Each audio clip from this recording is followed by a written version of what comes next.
Alright, let's start up this Hornet. Let's do a little bit different this time. Let's go ahead and check our switches. Let's start on the right side. KY58 is off. The KY58. I don't believe we had the KY58. I think we had the 28.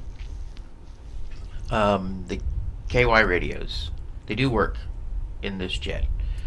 So we could do that another time. If you don't know what a KY58 radio is, it is a radio that takes...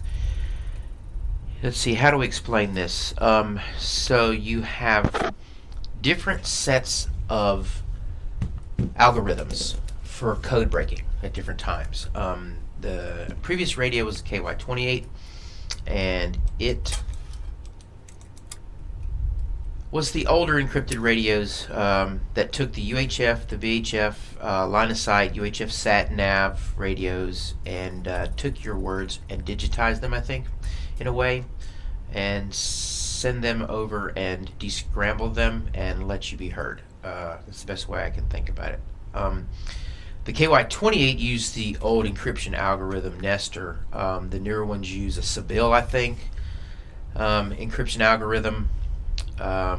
This one here, the KY58, uses, pretty sure it's, forget what it's called, continuous variable slope something. Radios, they operate on like a 16 kilobit frequency.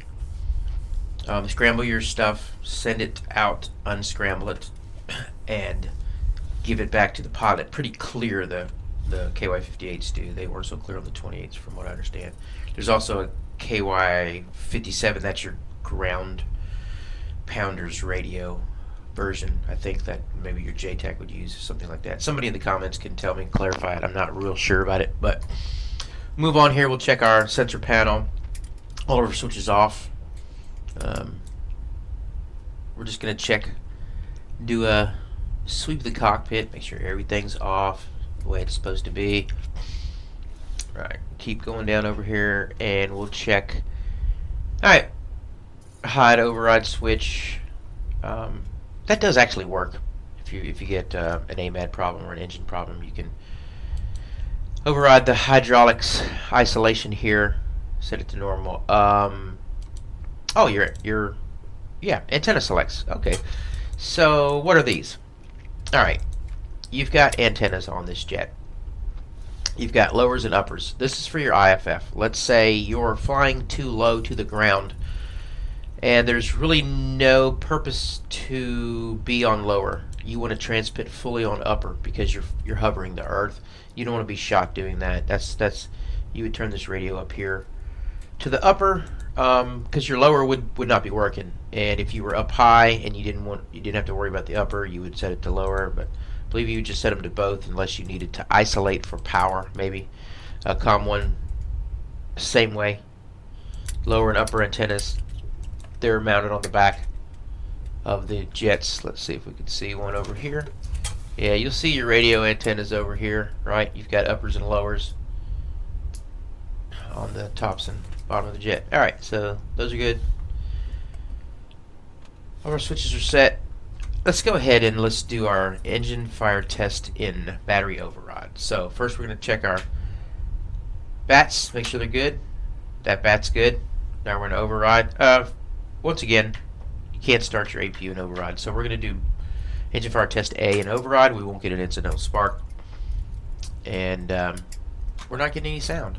So let's figure this out. What you mad at us there? Oh, there we go. We've got Pimax for some reason is set up as our sound, even though we're still hearing it through our headset. Interesting. Okay. Fire right. All right, there we go. Now we got her back. Right. APU fire. Guess I was trying the Pimax APU last night. Fire. Bleed air left. There we Bleed air go. left. All right. Bleed air right. Bleed air right. Answer a question I got the other day. What was it like on the ship? We called it the boat. That's fair. So now that we're in override, let's go to off. We're waiting 10 seconds for Mitch and Betty. What was it like on the boat? Man, well, I'm gonna tell you what. The most exhilarated and frightened I've ever been in my life. The hardest I've ever worked. the longest I've ever stayed awake, the scaredest I've ever been, the most times I've ever been injured, the most fun I've ever had, the most joy I've ever had, the most heartache I've ever seen, um, was on the boat. It was a roller coaster ride. It was amazing to get to serve on a carrier, on the flight deck. It was hard work, guys. It was hard work. All right, Engine fire left. batteries on. Engine fire left. Do our engine fire Engine fire test B. right. Engine fire right. Now, on the APU ship, fire. it was a APU different fire. monkey than the Leader flight line, like left. right here. You wouldn't Leader be as a left. plane captain standing out in front of the Leader jet right. like you see in Lead DCS. air right. You'd be really close up here, right here, to the aircraft, not trying to get in everybody's way. All right, now that we got that set right there, we've got our fire test done. We're going to go ahead and just plain old start our APU up. None of that fancy mech stuff. Let's just start this bad boy up like a pilot here. All right, because they don't know shit about maintenance, brother. All right, we're waiting 30 seconds for our APU to fire up. APUs were really good. We didn't do too much huff start in these planes. I don't even know how to huff start one. I don't think I've ever done it. Maybe I saw it one time. All right, let's go ahead and start that number 2 engine. Right. And we're waiting on 18. There we go. Advance the throttles. Now we're going to start. All right, so working hard on the boat, man. It was kind of rough back in the 80s and the 90s. We didn't have bathroom breaks. We didn't have relief shifts a lot of times. We didn't have chow a lot of times. We weren't able to take breaks to care for our bodily needs. We were dehydrated a lot of times. But all in all, it was just good, honest work, man. It was just good, honest work. All right, we've got that motor lit. We've got a... Roll left. Roll left. Yep. Good light. Flight controls. Let's go ahead and get that left Flight motor controls. started.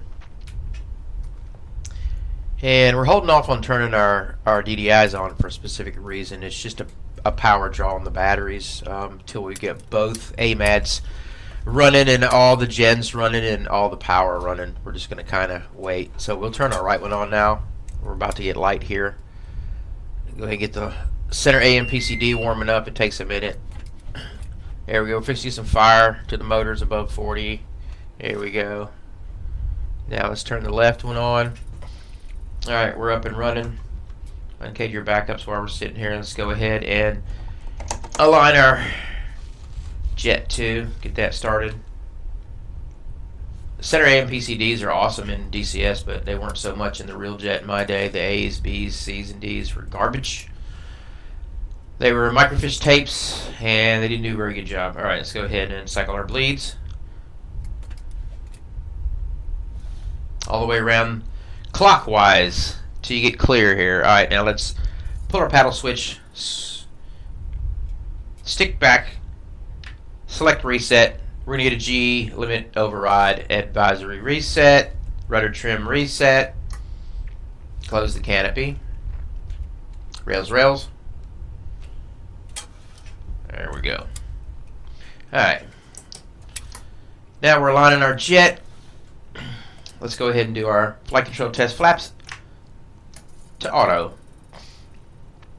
We're going to reach under our armpit here with our left hand, and we're going to select the bit test switch on the firewall, and we're going to select push button 5 on the right DDI twice. That's going to give us this exterior test, and it's going to run all of the actuators and give them a good workout. And if it were wintertime, we'd have a deep cycle mode that would run these things, bang them pretty good. Pretty interesting stories. Can't wait to get some of my gladiators on board to talk to you guys and tell some of their tales. It was an amazing time to be in the Gladiator Squadron. There was a lot going on there. Alright, so now we've got our engines running. The plane captain would go around and he'd be doing a check of some things. And we'd go ahead and finish this test here. Go ahead and get our flight controls pulled up. He would have us do a wipeout. We would do a 4 down, stand out, speed brake out, launch bar down, probe out. Right, hook down. So there's our, everything's out, everything's good. So let's put it all back, hook up, launch bar up. So Still waiting on the alignment. The alignment's okay. Let's go ahead. Chuck it in IFA. We can go ahead and turn our lights on for safety. We're a training jet. And let's go ahead and skin it. Ground crew, rearm. Now let's put our favorite by Smoke DCS4D VFA 106 Gladiator skin on and set our 442 number. And let's just run some centerline tank. Let's do a carrier load out here and just run out and fly a little bit. We'll go do some Request refueling. some emergency procedures. Alright, so the jet's good to go, in a sense.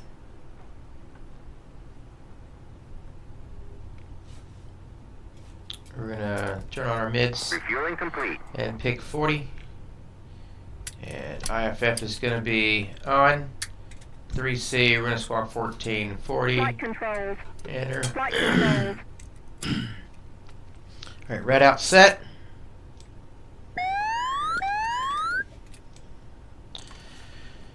So we're getting our load on. We got our G limit. Let's check our checklist. So, takeoff, controls, wings, trims, flaps, hook, harness, warning lights, nose wheel steering low, seat arm, nose wheel steering low, Rearming complete. seat armed. And let's check our lights. Warning lights set. There we go. Alright, so we're going to do something we wouldn't do in real life. And that's to go ahead and turn our O-bugs on and get them ready to go. I'm going to test our light for the plane captain. There, it works. Not necessarily going to have it on. Let's put guard receive up here. There we go. Let's set our waypoint 59 bullseye. Want to know where our bullseye is? It's always 59 in a MIS unless it was predetermined by someone else another way. So I like to go ahead and box precise too while I'm in here. It's the way I use my jet. Alright, there we go. So, and we are at Nellis, I believe, and Nellis is 12 X-ray, so let's turn TAC hand on. Let's try 12 X-ray and see if we get it. We do. So let's select TAC hand. Alright, what's our runways here? Let's check it out. Runways are going to be 03. Yeah, 03 left. So we'll go hold course select down for 5 seconds. There we go. 0, 2, 6 I think is exactly it here. Alright. So we got our weight is set. Now let's set our flaps to half. There'd been a bunch more stuff we'd have done as a true startup with a plane captain. We'd have checked a lot of things. This is DCS.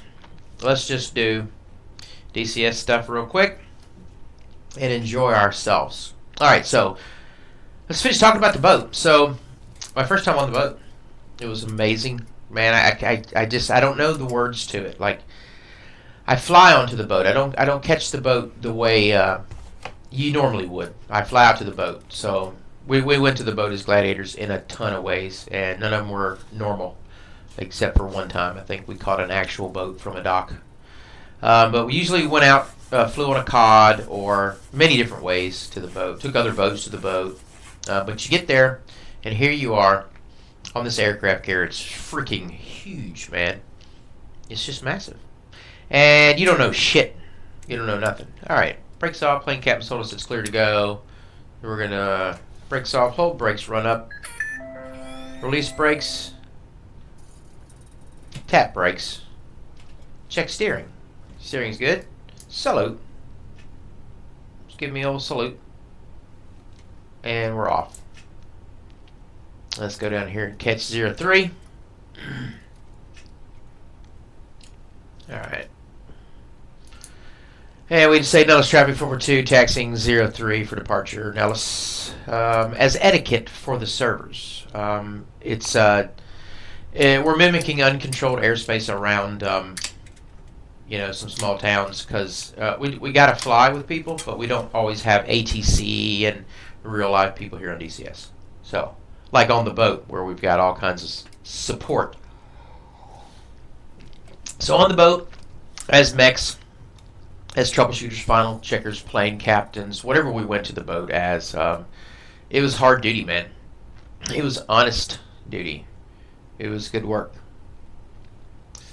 But it was dangerous work. It was very dangerous work. It was akin to combat every day, every second you were up there. We got hit in the head by these dadgum bad boys a lot right here. Your Lao 7 and your Ames. Of course, we had Mikes and Limas back then. Most of them were always captive when we went up to the boat. Alright, let's hold short here. Alright, Nellis traffic 442 holding short. 03 left. Nellis. And let's take it. Nellis traffic 442 taking 03 left. For departure to Vegas, Nellis.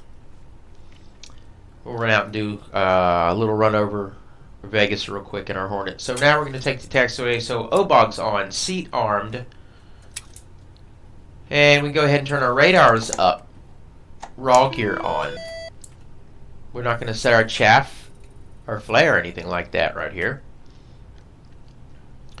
But we are going to turn our systems up, have everything on standby, get ready to go.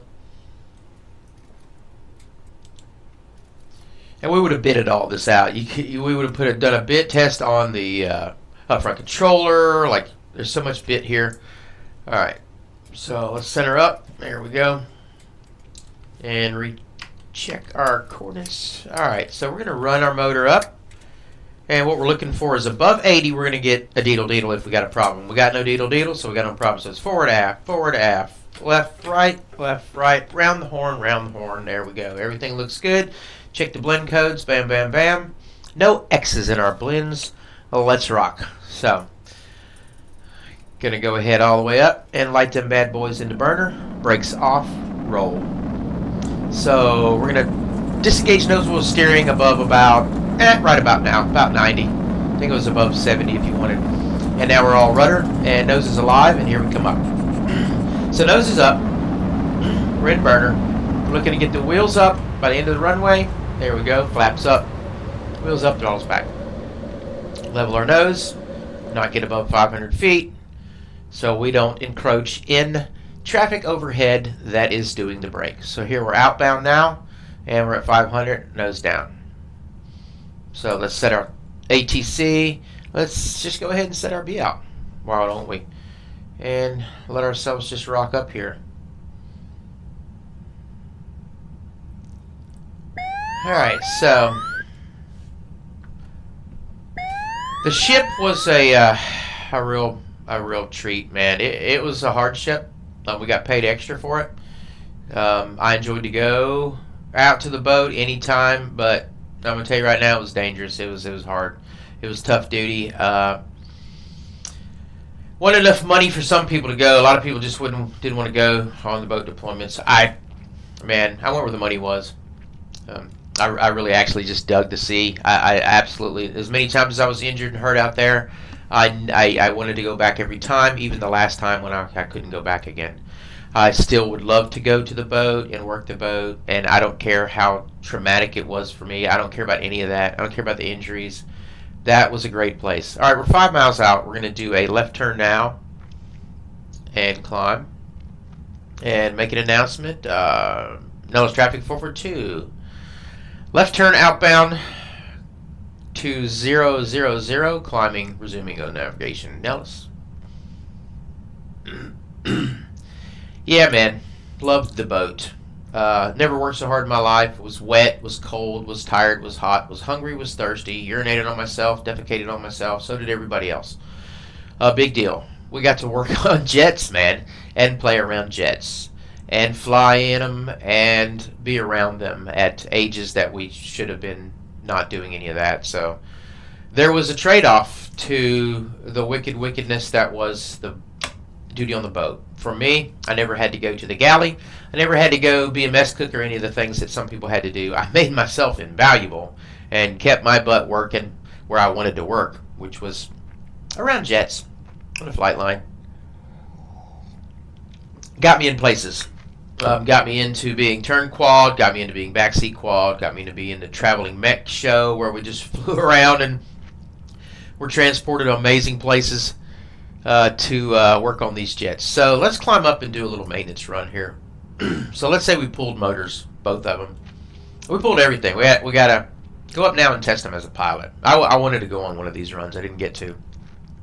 I'm sure there's all kinds of parameters that have to be met that would allow a mech to be in on this bad boy here. So the pilot would climb up, from my understanding, and he would get himself as high as he could.